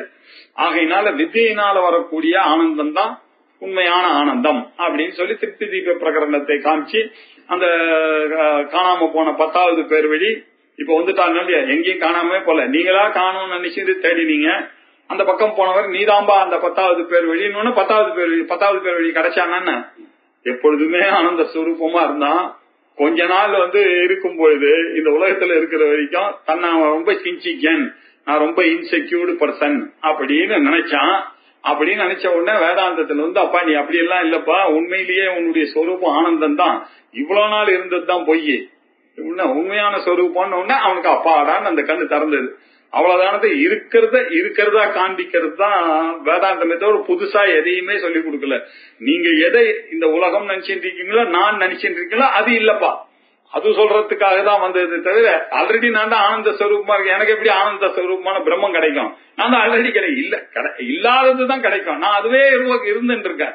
அப்படின்னா என்ன அர்த்தம், ஏதோ ஒரு தரை அதை பார்க்க விடாம நான் மறைச்சிருந்தது, அந்த தரையை இந்த வேதாந்தமானது நீக்கிடுத்து இப்ப எனக்கு அந்த நாலேஜ் ஆனது வந்து விட்டது அப்படின்ற விஷயத்தை வித்யா அது ஆத்ம வித்யினால வரக்கூடியது அப்படின்னு சொல்லி இதற்கு பிறகு இப்போ விஷயத்துல இருக்கக்கூடிய அந்த ஆனந்தமும் பாத்தீங்கன்னா என்ன அர்த்தம்னா பிரம்மானந்தத்தினுடைய பிரதிபிம்பம் தான் உங்களுக்கு அந்த விஷயத்தின் மூலமாக உங்களுக்கு வந்தது அப்படின்ற விஷயத்தை புரிய வைக்க வேண்டும் அப்படின்னு சொல்றதுக்காக அதுக்கு உண்மையான விஷயானந்தத்தினால உங்களுக்கு நீங்க நினைச்சுட்டு இருக்கீங்க ஒரு விஷயத்தினாலதான் எனக்கு ஆனந்தம் வருது, அதனாலதானே சார் நான் ஓடி ஓடி போய் வாங்குறேன், அதனாலதான் சார் அட்வர்டைஸ்மெண்ட் பார்த்த உடனே போய் நிக்கிறேன், டிக்கெட் வாங்குறேன் அப்படின்னு நினைச்சுட்டு இருக்கீங்களா? இதெல்லாம் உண்மை கிடையாது, இதெல்லாம் துக்கம் தான் உங்களுக்கு. அதுக்கும் உள்ள நீங்க ஆராய்ச்சி பண்ணி பார்த்தாதான் உங்களுக்கு தெரியும் இல்லையா? ஏன் எந்த விஷயத்துல இருந்து வரக்கூடிய ஆனந்தம் எப்படி சார் இருக்கும்? ஒரே விஷயமாக இருக்கலாம், அது ஒருத்தருக்கு வரமாக இருக்கும், ஒருத்தருக்கு அதுவே சாபமாகவும் இருக்கும் இல்லையா? ஒரே விஷயமே தான் இருக்கும். ஆனா நீங்க யோசிச்சு பாருங்க, ஒருத்தருக்கு அது வரமா இருக்கு, ஒருத்தருக்கு அதுவே சாபமாக நினைக்கிறான் இல்லையா? ஒருத்தனுக்கு போன இப்ப இந்த ஃபாரின் எல்லாம் போறதுக்கு இல்ல இந்த ஆபீஸ்ல ஒரு லிஸ்ட் எல்லாம் போட்டாங்க. போனோம்னா நிறைய பேருக்கு ஃபாரினுக்கு எல்லாம் போகணும்னு ஆசை, ஆபீஸ் போகணும்னு ஆசை இல்லையா? அதுல 2-3 பேர் எங்க ஆபீஸ்ல ஐயோ நான் போறேன், தயவு செய்து விட்டுங்க ஃபாரினுக்கு மாத்திரம் நான். அவர் ஒருத்தருக்கு அப்பா இது என்ன ஆப்பர்ச்சுனிட்டின்னு ஒரே ராத்திரி எல்லாம் போய் அவன் ஸ்வீட் எல்லாம் வாங்கி கொடுத்துட்டான்.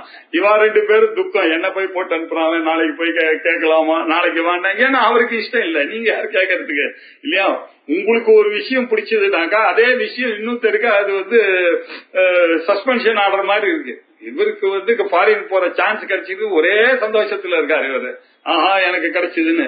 இவா 2 பேரும் என்ன பண்றாங்க, ஐயோ என்ன போய் பிடிச்சு போட்டாரு, நான் என்ன தப்பு பண்ண, அவருக்கு என்ன போய் தள்ளி என் மேல கோபம், என்ன போய் பிடிச்சு போட்டாரு, நாளை காத்தால போய் எப்படியாவது காலில் விழணும், என் பேரை எடுக்க சொல்லணும் அப்படின்னு நினைக்கிறாரு.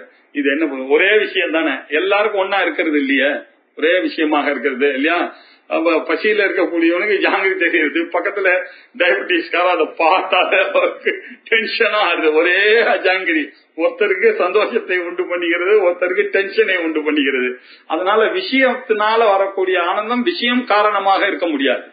இவ்வளவு பேசறதுக்கு காரணம் என்ன, விஷயத்தினால வரக்கூடிய ஆனந்தத்துக்கு விஷயம் காரணம்னு நம்ம எல்லாரும் தப்பா நினைக்கிறோம். அது மோகத்தினால் நினைக்கிறோம், அவித்தியினால் காரணம் ஆத்மாவனால வரக்கூடிய ஆனந்தம். ஏன்னா உங்களுடைய சொரூபம் அது அப்படின்னு சொல்லணும். இப்போ அந்த விஷயங்களால வரக்கூடிய ஆனந்தமும் பிரம்மானந்தத்தினுடைய ஒரு பிரதிபிம்பம், ஒரு திவலை தான் அது இல்லையா? அப்படின்னு சுவாத்மானந்த லவீபூத பிரம்மாதி ஆனந்த சந்ததிகி அப்படின்னு லலிதா சஹஸ்ரநாமத்துல ஒரு நாமம் இருக்கு இல்லையா? மனுஷனுடைய ஆனந்தத்தை விட கந்தர்வ ஆனந்தம் ஜாஸ்தி, கந்தர்வ ஆனந்தத்தை விட ஆஜான ஜானம் ஆனந்தம் ஜாஸ்தி, ஆஜான ஜானம் பித்ருலோக ஆனந்தம் ஜாஸ்தி, பித்ருலோகத்தை விட இந்திரனுடைய ஆனந்தம் ஜாஸ்தி, இந்திரனுடைய ஆனந்தத்தை விட பிரம்மாவனுடைய ஆனந்தம் ஜாஸ்தி, பிரம்மாவனுடைய ஆனந்தத்தை விட பிரம்மானந்தமானது அது எல்லாத்தையும் சாப்பிடக்கூடியதாக இருக்குன்ற ஒரே சொல்றத ஒரே நாமால சொல்லிட்டா. சுவாத்மானந்த லவீபூத பிரம்மாதி ஆனந்தம், பிரம்மாலேருந்து ஆரம்பிச்சு நமக்கு பார்த்து கொண்ட இந்த ஆனந்தங்கள் எல்லாம் தாரதமியத்தோட கொடுத்து துக்க கலப்பத்தோட கூடினது. அது எல்லாமே பந்தகத்தை கொடுக்கும், அதிருப்திகரம் தான். பிரம்மானந்தம் ஒண்ணுதான் சரியான ஆனந்தம் அப்படின்னு சொன்னார். இது எப்படி பாக்குறதுன்னா நிறைய எக்ஸாம்பிள் இந்த நாள் கடல்ல இருக்கக்கூடிய தண்ணியானது எவ்வளவு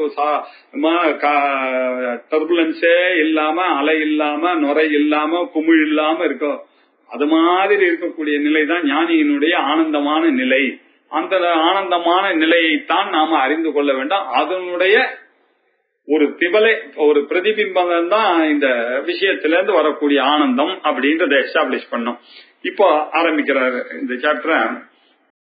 அத அப்படின்னா அதாத்திர விஷயானந்த பிரம்மானந்தாம்ச ரூபபாக் நிருப்யதே துவாரபூதः ததம்சத்வம் ஸ்ருதிர் ஜகௌ. அத்தான்னு திடீர்னு என்ன சார் ஆரம்பத்துல இருந்து அத்தான்னு ஆரம்பிக்கிறேன். அப்பா இது வரைக்கும் நான் சொல்லியிருந்த விட வேற டாபிக் போறேன் நவ் அப்படின்ற அர்த்தம். Now the topic is different.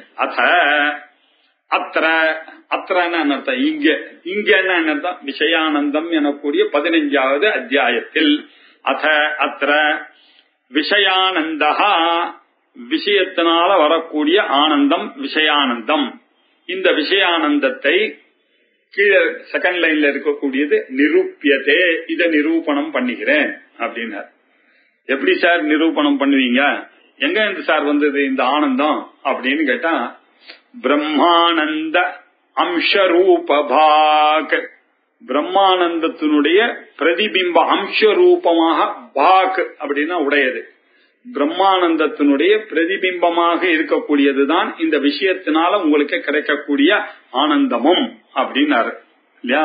அது உண்மையிலேயே மனசனாலேயோ விஷயத்தினாலேயோ உங்க இந்திரியத்தினாலேயோ உங்களுடைய அறிவுனாலேயோ உங்க பக்கத்து வீட்டுக்காரனாலேயோ உங்க மனைவி மக்களாலேயோ வந்தது கிடையாது. உண்மையிலேயே வந்தது உங்களுடைய பிரம்மத்திலிருந்து தான் வந்தது. அந்த பிரம்மத்தினுடைய பிரதிபிம்பம் தான் அந்த ஆனந்தம் அப்படின்னு சொன்னார். துவாரபூதஹா அப்படின்னாரு. எப்படி சார் அதை பண்றதுன்னா, விசாரம் பண்ணி தான் அதை கிடைக்க பண்ணும். அதுக்கு துவாரபூதம்னா எது உபாயம் இல்லையா? எதற்காக இந்த விசாரம் அப்படின்னு கேட்டா, இப்படி பிரம்மானந்தத்துடைய பிரதிபிம்பமாக இருக்கிறது என்று நீங்கள் அறிய வேண்டும் என்பதற்காக இல்லையா? அதுக்கு கொடுக்கப்பட்ட ஒரு மார்க்கம் தான் இந்த விஷய ஆனந்தம்ன்றது. அது ஒரு உபாயம். இந்த விஷய ஆனந்தத்துல நீங்க தெரிஞ்சுக்க வேண்டியது, நமக்கெல்லாம் என்ன வர வேண்டியதுன்னா, ஓஹோ இந்த ஆனந்தம்னா அதுக்கு காரணம் பகவான் கிட்ட இருந்து வந்த ஆனந்தம், பகவானுடைய அருள் இல்லைன்னு. அந்த பகவானுடைய அருள்னா பகவானை நீங்க விசாரம் பண்ண, அந்த பகவான் விசாரம் பண்ணி அது போய் எங்க ஆத்மால நிக்கும். இப்படி போனீங்கன்னாக்கா அது அப்படி போய் வந்தீங்கன்னா அது ஆத்மால வரும் இல்லையா? இப்ப கன்வீன்சிங்கா இருக்கும் இல்லையா? எப்படி நல்லா இருக்கான், எவ்வளவு சந்தோஷம் இருந்தா, பகவான் என்ன நல்லா வச்சிருக்காரு, நான் பண்ற பூஜையினால அவருடைய அருள்னால இல்லையா? அவர் அருள் இன்றி நமக்கு எதுவுமே நடக்காது இப்படின்னு நினைச்சு, அதுக்கப்புறமா அவர் அருள் எப்படி வந்ததுன்னு ஆராய்ச்சி பண்ணி, அவர் எப்படி வராதுன்னு ஆராய்ச்சி பண்ணி எங்க போய் நிக்கும்? அது ஆத்மால போய் நிக்கும். சோ இப்படி இது ஒரு இந்த விஷயானந்தம் ஒரு உபாயம் அந்த பிரம்மானந்தத்தை அறிவதற்கு. இதன் மூலமாக நீங்க கயிறு பிடிச்சுன்னு போனீங்கன்னா பிரம்மத்துக்கு வந்துடலாம் இல்லையா? அப்படின்றதுக்கா ததம்சத்வம் ஸ்ருதிர் ஜகௌ, அதனுடைய அம்சத்தன்மையை நான் சொல்றேன்னு நினைக்காதீங்க. ஸ்ருதிர் ஜகௌ, ஸ்ருதிஹி வேதமே சொல்லிருக்கு. எப்படி எடுத்துக்காட்டிருக்குன்னா, பிருகதாரண்யக உபநிஷத்துல சொல்லிருக்கு. பிருகதாரண்யக உபநிஷத்துல யாக்ஞவல்கியருக்கும் ஜனகருக்கும் நடக்கக்கூடிய சம்பாதமா இருக்கு. ஜனகரானவர் போய் இவரை கேட்கிறாரு, யாக்ஞவல்கியரை போய், நான் வேதாந்தம் படிக்கிறதுக்காக நான் வந்திருக்கேன் அப்படின்னு. சரி, நீ உனக்கு தெரிஞ்ச வேதாந்தத்தை முதல்ல சொல்லு அப்படின்றாரு. அப்ப ஜெகத் காரணமாக இருக்க அவர் இந்த இது சொல்லியிருக்காரு. இது எல்லாத்துக்கும் காரணம் ஆகாசம் தான் காரணம், வாயு தான் காரணம், அக்னி தான் காரணம், வாக்கு தான் காரணம், மனசு தான் காரணம், பிராணம் தான் காரணம். அப்படியே ஒவ்வொன்னா சொல்லிட்டே போனார். சொல்லிட்டே போன உடனே சரி இப்ப நான் சொல்லிட்டேமா அப்படின்னு ஆரம்பிச்சு அவருக்கு வேதாந்தம் தான் காரணம், தெளிவான மனசு இருக்கு இல்லையா அதுதான் காரணம். அந்த எப்படி அந்த தண்ணியானது சளி அந்த ஒரு தண்ணி எக்ஸாம்பிள் வச்சுட்டு சலிலோ ஏகோ திருஷ்டா அப்படின்னு பிருஹதாரண்யக உபநிஷத்துல 4வது சாப்டர்ல ஒரு எக்ஸாம்பிளை வைத்துக் கொண்டு அப்படிதான் இருக்கிறது. ஏகமாகவும் அத்விதீயமாகவும் இருக்கக்கூடிய ஏக அத்விதீயமாக இருக்கக்கூடிய அந்த சத்தானது எப்படி இருக்குன்னா சஜாத்திய பேதம் விஜாத்திய பேதம் சொகத பேதம்லாம் இல்லாததாக இருக்கக்கூடிய ஒரு சலனமும் இல்லாத அந்த தண்ணியானது நடு கடல்ல எப்படி இருக்கோ அப்படி இருக்கக்கூடிய நிலையை அடைவதுதான் உண்மையான ஆனந்தத்தினுடைய நிலை, அதுதான் பிரம்மானந்தத்தினுடைய நிலை அப்படின்னு சொல்றதுக்காக பாக்கியெல்லாம் அதுல வரக்கூடிய இந்த தரங்கம் இந்த குமிழு இதெல்லாம் அதுல வரக்கூடிய டிஸ்டர்பன்சஸ், அந்த டிஸ்டர்பன்சஸ் எல்லாம் இருந்தாலும் அது ஒரு நாளும் தான் தண்ணி என்ற நிலை மாறுவதே இல்லை. அதுக்கு தெரியல அலையை தனியா எடுத்து பார்த்தாலும் தண்ணி தான், குமிழை எடுத்து பார்த்தாலும் எல்லாமே அலைகள் தான், தண்ணி தான். ஆனா அந்த தண்ணிகள்லாம் டர்புலன்ஸோட இருக்கிற போது அது அலையாகவும் குமிழாகவும் நுரையாகவும் காணப்பட்டது. ஆனா நடு கடல்ல போனீங்கன்னா அது ஒண்ணுமே இல்லை. அதே மாதிரி மனிதர்கள் இங்க இருக்கும்போது விஷயத்தினால வரக்கூடிய ஆனந்தம் தான் நம்மளுடைய ஆனந்தம் நினைச்சு ஏமாந்துட்டு இருக்காங்க. உண்மையிலேயே அந்த ஆனந்தமும் பிரம்மத்துடைய ஆனந்தம் தான் அப்படின்னு சொல்லி அங்க அவர் யாக்ஞவல்கியருக்கு ஜனகருக்கு புரிய வச்சாரு. அந்த விஷயத்த எடுத்துட்டார். இவர் எடுத்துட்டு இப்போ ஒரு ஸ்லோகத்துல அந்த உபனிஷத்துல இருக்கக்கூடிய அர்த்தத்தை இந்த ஸ்லோகத்துல வச்சார். ஏஷோஸ்ய பரமானந்தஹா யோ அகண்ட ஏகரசாத்மகஹ அன்யானி பூதானி ஏதஸ்ய மாத்ராம் ஏவோவ புஞ்சதே ஏஷஹா அஸ்ய பரமானந்தஹா. அந்த மேலான ஆனந்தம் எதுவோ இதுதான் அந்த மேலான ஆனந்தம். எது அந்த மேலான ஆனந்தம்? யஹா எது அகண்ட பிளவே படாத கண்டம் நாளிகேர கண்டத்வயம்னா கண்டம்னா பிளவுபட்டிருக்கு, அகண்டம்னா என்ன பிளவு இல்லாம கண்டினியூஸ் பிளவா இருக்கக்கூடியது இல்லையா, அகண்டமாக இருக்கக்கூடிய ஏகம் ஒரே ஆத்மா ஒண்ணுதான் சத்தியம். ஏகம் சத்து விப்ரா பகுதா வதந்தி சதேவ சௌமிய இதமக்ரமாசித் ஏகமேவ அத்விதீயம்னு சொல்லக்கூடிய அந்த ஏக ரசாத்மகா அது எப்படி இருக்கு? அவாவாளுடைய ஐயாத்மகாவா இருக்கு. அதை புரிஞ்சுக்கணும். எல்லாருக்கும் ஆத்மகான கடவுளா இருக்குன்னு மேல பாத்திரம் வச்சுன்னு அவாவாளுடைய ஹிருதயத்துல பிரதிபலித்து கொண்டிருக்கக்கூடிய அந்த ஐ கேபிட்டல் ஐ ஒண்ணு என்கிட்ட இருக்கு. இந்த சின்ன ஐய பார்த்து நான் ராஜகோபால் ஏமாந்து போன அந்த ஐ ஒண்ணு இருக்கு. அந்த ஒரே மரத்துல 2 பட்சிகள் எக்ஸாம்பிள் பார்த்தோம் இல்லையா. இந்த ஜீவாத்மாவை எப்ப பார்த்தாலும் இந்த பிப்பல பழத்தை சாப்பிட்டு இருக்கிற இந்த ஜீவாத்மாவோட ஐடென்டிஃபை பண்ணாங்க. எய்ம் நம்ம எய்ம் அந்த ஐயோட வேதாந்தத்துல சொல்லி கொடுத்த அந்த ஐயோட நாம் பார்க்கணும்.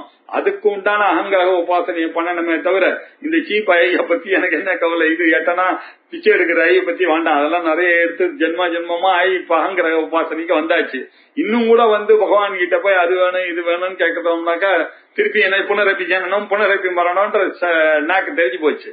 ஆகையினால இந்த அகண்ட ஏகரசாத்மகமாக இருக்கக்கூடிய இந்த ஐ இல்லையா, அதுல இந்த மேலான இவருடைய தான் அந்த பிரம்மத்தினுடைய ஆனந்தம். அஞ்ஞானி பூதானி ஏதஸ்ய மாத்ரா இந்த பிற விஷயம் அஞ்ஞானி பூதானி சர்வாணி உங்களை தவிர ஐய தவிர இருக்கக்கூடியது எல்லாமே எந்த கேட்டகரி? இது கேட்டகரி, மறந்துடாதீங்க இல்லையா. ஐய தவிர நான் எனக்கு இந்த மைக்க தெரியும்னா என்ன அர்த்தம்? நான் மைக்கா? நான் இல்ல. எனக்கு போன் தெரியும்னா இந்த போன் நானா? எனக்கு இல்ல. எனக்கு என் கை தெரியும்னா நான் கையா? என்னால் எதெல்லாம் பார்க்கப்பட்டதோ என்னால் எதெல்லாம் அறியப்பட்டதோ அதெல்லாம் என்னை விட வேறானது இது கேட்டகரி, ஜெகத் கேட்டகரி. அது எல்லாம் பொய்ன்னு தீர்மானம் ஆயிடுச்சு இல்லையா. என்னுடைய மனசு என்னுடைய பேரு அதெல்லாம் எனக்கு தெரியுது அப்படின்னா என்ன? அது பொய் இல்லையா. எது உண்மை? ஐ ஒண்ணுதான் உண்மை. அந்த உண்மை பாக்கி விஷயங்கள் எல்லாம் அஞ்ஞானி சர்வாணி பூதானி ஏதஸ்ய இந்த பிரம்ம ஞானத்தினுடைய மாத்திரா ஒரு லேசம், மாத்திரானாக்க இந்த இடத்துல ஒரு பிரதிபிம்பம், ஒரு லேசம் மாத்திராம் உபபுஜ்யதே, அதனுடைய ஒரு லவலேசத்தை தான் இதுங்கெல்லாம் புஜிக்கிறது. நம்ம அந்த ஆத்மானந்தத்தினுடைய லவலேசம் தான் அந்த ஜாங்கிரி ரூபேன, வீடு ரூபேன, நான் எல்லாத்தையும் அனுபவிக்கணும், மனைவி ரூபேன, புள்ள ரூபேன எல்லாம் அனுபவிக்கக்கூடியதெல்லாம் எது?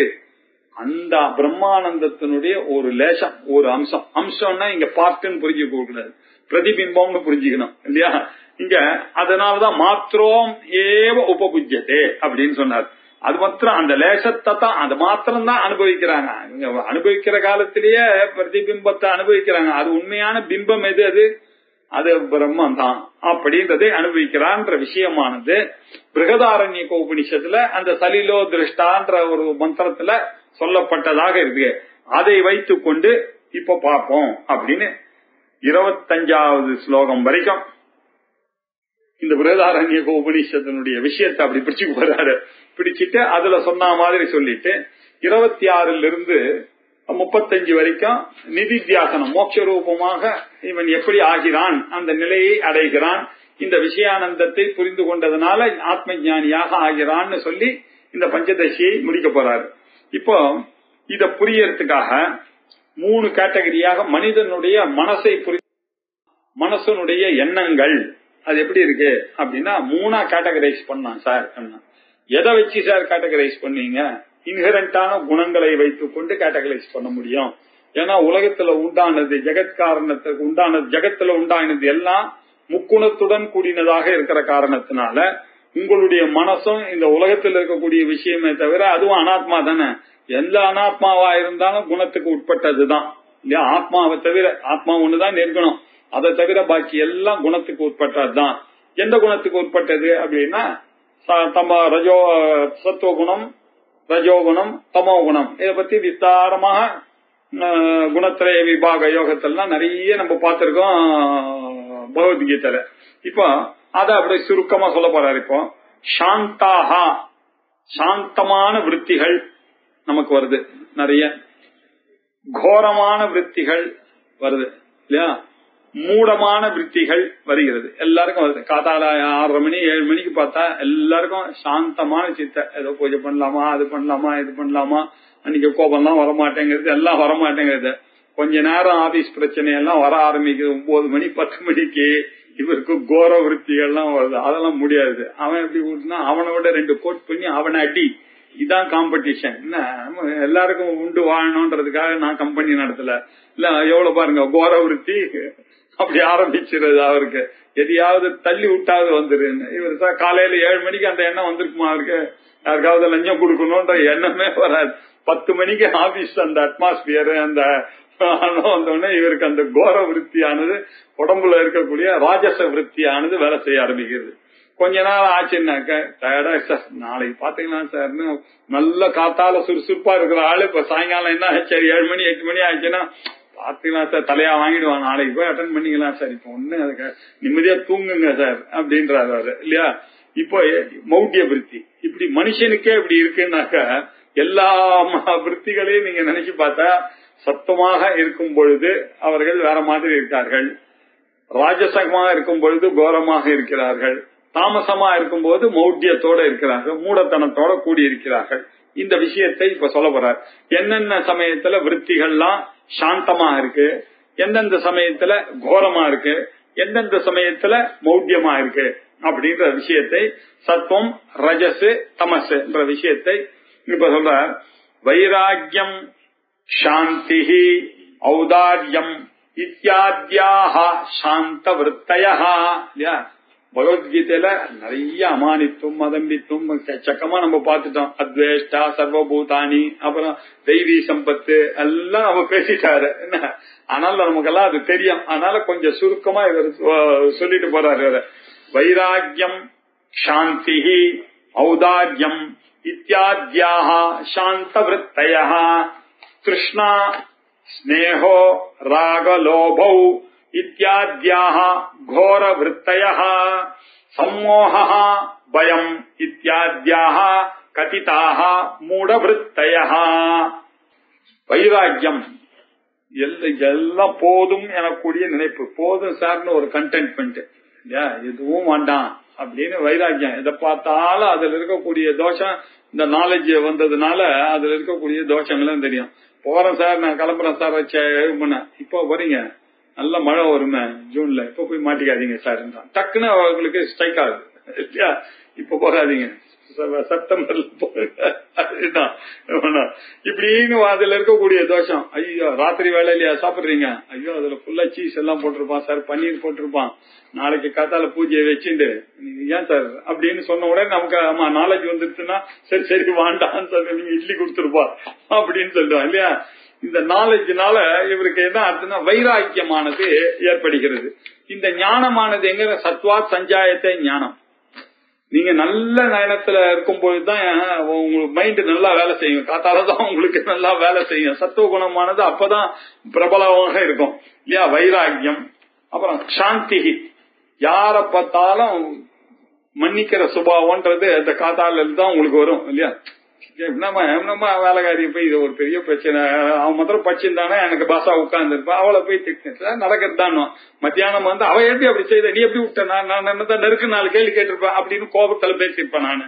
காத்தால என்ன ஆச்சு அப்படின்னா சகஜமா விட்டு ஏதோ பாவம் பண்ண, அவன் என்ன நம்ம கொடுக்குற காசு இப்ப பண்றா, அதை கூட அதை போய் பெருசு பண்ணிட்டு அடக்கி விட்டுருவாரு. ஏன்னா அவருக்கு அப்ப வேலை செய்யறது சத்துவ விருத்தியானது வேலை செய்யறது. அப்புறம் ஔதாரியம், எல்லாத்துலயும் உதாரணமா இருக்கு, எதுலயும் ரொம்ப பட்டுக்க கூடாது. கல்யாணம் கூப்பிட்டா ரைட்டா, அன்னைக்கு டைம் இருந்தா போவோம், ஒரேடி நான் இல்லன்னா கல்யாணம் நடக்காதானே அங்க அப்படின்ற ஒரு எண்ணம். சரி ஏதோ கூப்பிட்டா ரைட், அதுதான் உதார பாவம் நினைக்கக்கூடியது. இதெல்லாம் சத்துவ குணமா இருக்கும் போது இல்லன்னா கூப்பிடும், என்னதானே முதல்ல கூப்பிட்டுருக்கணும், என்னை விட்டு கூப்பிடாம நான் தானே முதல்ல அண்ணா அண்ணா எல்லாரும் விஷயம் தெரிஞ்சு என் காதுக்கு வந்து இவர் என்ன வந்து கூப்பிடுறோம், அண்ணா உங்களதான் முதல்ல, இந்த கதையெல்லாம் எனக்கு தெரியாதா அப்படின்ற கோபம்லாம் 10 மணிக்கு வந்தா, ஒரு காலையில வந்தா ஏதோ அவன் பிஸியா அங்கங்க போனான் பாவம், அவனுக்கு என்ன இன்னைக்குதான் இங்க வரத்துக்கு கிடைச்சது, என்ன கூப்பிட்டான், என்ன கூப்பிடல மாத்திரம் என்னுடைய கடமை இல்லையா போய் சம வேண்டிய அப்படின்ற எண்ணமானது வரும். அதுதான் சத்துவ விருத்தி இல்லையா. எவ்வளவு சேஞ்சு பாருங்க இல்லையா. சத்துவ விருத்தி இதான் உதார பாவங்கள் இல்லையா. இப்படி வைராக்கியம், சாந்தி, ஔதாரியம் இதெல்லாம் சாந்த விருத்தியினுடைய அடையாளங்கள். இதெல்லாம் இன்னொரு விருத்தி இருக்கு, திருஷ்ணா இல்லையா, ஆசை, எப்படியாவது முன்னுக்கு வந்துடும். காம்படிட்டிவ் செல்ஸ், அது நம்மளுடைய மேனேஜ்மெண்ட் புக் எல்லாம் தப்பா வேற கத்து கொடுத்துருப்பாங்க இவனுக்கு எல்லாம். கோ கெட் திங்ஸ் சார், அது இல்லன்னா என்ன சார், இது சம் ஆஃப் யூ கெட், நல்லா இருக்கும். எக்ஸசைஸ் ப்ராப்ளம் ஜிஎஸ்டி தான், அது இல்லாம எடுத்துன்னு வரதுக்காக தானே சார் உனக்கு 5 லட்சம் ரூபாய் நான் சம்பாதிக்க சம்பளம் தரேன் அப்படின்னா என்ன அர்த்தம், நான் அராஜகமா இருக்கிறதுக்காக சம்பளம் வாங்குறேன். இவர் எப்படி ரஜோகுணமா தான் இருப்பாரு இல்லையா. அதுதானே மாடர்ன் மேனேஜ்மெண்ட் இல்லையா. நீங்க உட்கார்ந்து சார் அதெல்லாம் தப்பு சார், அது கரெக்டா டியூட்டி கட்டிட்டு தான் சார் எடுத்துணும், நீங்க அப்படி எல்லாம் எடுத்துணும், அது சொல்றதுக்கு எனக்கு கிளர்க்கு போதாது, நீ போட்டு எடுத்துன்னு என் பாக்கெட்ல போட்டு இந்த பக்கம் சேனல்ல கிரீன் சேனல்ல எடுத்துன்னு வந்து கொடுத்து கம்பெனிக்கு ஒரு 10 கோடி ரூபாய் நீ சேவ் பண்ணி கொடுத்தான்னா உனக்கு இன்கிரிமெண்ட் இல்லையா. அப்படின்னா என்ன அர்த்தம், எது இல்லீகலா செய்யறானோ அதான். இதெல்லாம் எதனால வருது, அது செய்தி காமிச்சு இவருக்கு பேரு வேற குயிக்கா என்ன பிரமாதமா ப்ரமோஷன் தெரியும் சார், அவருக்கு எம்டி ஆயிட்டா இருப்பாருங்க, அதான் சார் கோ கெட் அப்படின்னு சொல்றதெல்லாம் வந்து இதெல்லாம் வந்து ராஜச விருத்தி அப்படின்னு புரிஞ்சுக்கணும். கிருஷ்ணா இல்லையா. அப்புறம் ஸ்னேகா இல்லையா, எல்லாத்துலயும் ஒரு அட்டாச்மெண்ட், ரொம்ப சார் அது ஊரு தான் சார், என்னமா இருக்கு இங்கெல்லாம் என்ன சார் அப்படின்னா அதுல ஒரு பற்று அவனுக்கு. அவர் போய் ஒரு வருஷம் இருந்துட்டு வந்துட்டாரு அங்க, அதனால அந்த கிராமம் தான் ரொம்ப பிடிக்கும் அவருக்கு இல்லையா. அதுல ஒரு பற்று எல்லாருக்கும். இதெல்லாம் ராஜசிக்க நேச்சர்னால வரக்கூடியதுதான் இந்த பற்று. ஏதோ அங்க கொஞ்சம் இருந்தா இப்படிதான் இருக்கு, இங்க வந்தா இதுவும் கொஞ்ச நேரம் பழகி இதுவும் அப்படிதான் இருக்குன்ற ஒரு நாளை சத்துவகுணம் இருந்தா வரும். ராஜா குணம் இருக்கும் பொழுது தன்னுடைய நாடு, தன்னுடைய பற்று, தன்னுடைய ஊரு, தன்னுடைய மொழி இதெல்லாம் கொஞ்சம் ஓவர் அதீதமாக கொஞ்சம் ரியாக்ட் பண்ணக்கூடியது. இதெல்லாம் ராஜசிக் டெம்பரமெண்ட். அப்புறம் ராகம் இல்லையா, இவருக்கு பிடிச்சதுதான் எல்லாருக்கும் பிடிக்கணும் இல்லையா, எனக்கு பிடிச்சதுதான் உங்களுக்கும் பிடிக்கணும். அங்க வாங்க சார் அந்த கோயிலுக்கு தான் இவர் போவாரு, அந்த கச்சேரிக்கு தான் போவாரு இல்லையா. இவருக்கு பிடிச்சது ஒய்ஃப தொந்தரவு பண்ணி பசங்க என் கூட வர, எனக்கு பிடிச்ச அந்த ஊருக்கு உனக்கு பிடிச்சதானே நீ போய் என்ன ஏன்பா தொந்தரவு பண்ற பசங்க, அதெல்லாம் கிடையாது. நீயும் வரணும், உன்னை நான் ட்ரெயின் பண்ணோம், என்ன மாதிரியே லூஸ் ஆகணும், அவனை வாங்க என்ன ஃபாலோ பண்ணுங்க அப்படின்னு பண்றோம் இல்லையா. இது ராகம் இல்ல. லோபம் இல்லையா, அனாவசியமான லோபம், பேராசை. எதுக்கிட்ட தெரியாது. ஒரு வீடு போதுமே என்ன சாட்சியாக சொல்ல இருக்கிற ஒன் ரூம் பிளாட்டையே நம்ம இன்னும் சுத்தி உண்டு அனுபவிக்கல. அதுக்குள்ள டபுள் பெட்ரூம் பிளாட்டே இன்னும் அனுபவிக்கல. அதுக்குள்ள தப்பு பண்ணிட்டோம், கெஸ்ட் ரூம் இல்லாம ட்ரிபிள் பெட்ரூம். என்னதான் சொன்னாலும் சார் கம்யூனிட்டி லிவிங் தான் சார் பெஸ்ட். இந்த மாதிரி மயிலாப்பூர் ஏரியா எல்லாம் ஒரு 4 பேர் வச்சுன்னா இந்த பிளாட் காரனோட தகராறு, அந்த பிளாட் காரனோட தகராறு, அங்க போனா சரி, அங்க போனா சார் தனி வீட்டுல இருக்கணும் சார் அப்படின்னு ஆசை. இப்படி போயிட்டே இருக்கிறதுனால பேராசைக்கு எண்டே இல்லாத இருக்கக்கூடியது லோபம். அப்புறம் இத்தியாத்யா, இதெல்லாம் என்ன விருத்தி அப்படின்னா கோர விருத்தி அப்படின்னு தெரியும். இவை எல்லாம் கோர விருத்திகள். கோர விருத்திகள் தான் என்ன இருக்குன்னா நிறைய விகாரங்களுடன் கூடினதான இருக்கக்கூடியது. கோரமா இருக்காங்கன்னா அடிக்கடி சேஞ்ச் ஆகி கொண்டு இருக்கக்கூடிய சுபாவம் இருக்கக்கூடியது இல்லையா, அப்படி இருக்கக்கூடிய விருத்திகள். சம்மோகா பயம் இத்தியாத்யாக இல்லையா. மோகம்னா என்ன, எது ரைட்டு எது தப்புன்னு தெரியாது. எது தப்போ அது ரைட்டு மாதிரி தோணும். அதான் மோகத்துல நமக்கு எது தோன்றதோ நம்ம எடுத்த டிசிஷன் இதுதான் ரைட் டிசிஷன் மாதிரி இருக்கும். அப்புறம் யோசிப்பா அன்னைக்கு அந்த டிசிஷன் எடுத்திருக்கவே கூடாது சார், அன்னைக்கு நான் கொஞ்சம் யோசிச்சிருக்கேன் சார். அன்னைக்கு அது ரைட்டா இருந்தது, இன்னைக்கு அது தப்பா இருந்தது இல்லையா. எது நல்லது, எது விஷமப்பியபி அமிர்தம் பவேது. எதை விஷம் நினைக்கிறானோ அதுதான் அமிர்தமாக இருக்கும், எதை அமிர்தம் நினைக்கிறானோ அதுதான் விஷமா போகும். இதுக்கு பேர் தான் மோகம்னு பேரு. அதுக்கப்புறம் பயம், எல்லாத்துலயும் ஒரு பயம், இன்செக்யூரிட்டி, ஒரு கான்பிடன்ஸே கிடையாது இல்லையா. அப்படி போனாக்கா ராத்திரி வாங்க ஸ்கூட்டர் எடுத்துன்னு வாங்கணும், ஐயோ வேணாம் சார் ராத்திரில ஸ்கூட்டர் ஓட்டினான்னு போன 4 பேர் ஃப்ரெண்ட்ஸ் கூடவே இருப்பாங்க, நல்லா ஈஸியா போயிருக்கலாம். அவரை போயிட்டு கலப்பி விட்டு அந்த வேலையை செய்ய விடாம ராத்திரி எல்லாம் போகாதீங்க ஸ்கூட்டர்ல. அப்புறம் ஜவன் எப்படி வருவான், ஒரே குடிச்சிட்டு வருவான், அவன் லாரிக்காரன் வருவான். நீங்க இந்த மாதிரி சமயம்லாம் ரிஸ்கே எடுக்கக்கூடாது. இவருக்கு என்ன சொல்லிட்டு போயிடுவார் அட்வைஸ் பண்ணி, அவருடைய காரியம் கெட்டு போகன்றது இல்ல, இவருடைய ஐடியா அவர் போக கூடாதுன்னு உள் மனசுல இருக்கு. ஒரு பாட்டுக்கு சேர்த்து மழை வரும் சார் போகாதீங்க, மழை வரும், இன்னைக்கு கிளாஸுக்கு போகாதீங்க, நிஜமாக உங்களுக்கு மழை வரும் இல்லையா. இத மாதிரி எல்லாம் ஒரு எண்ணங்கள் வரக்கூடியது.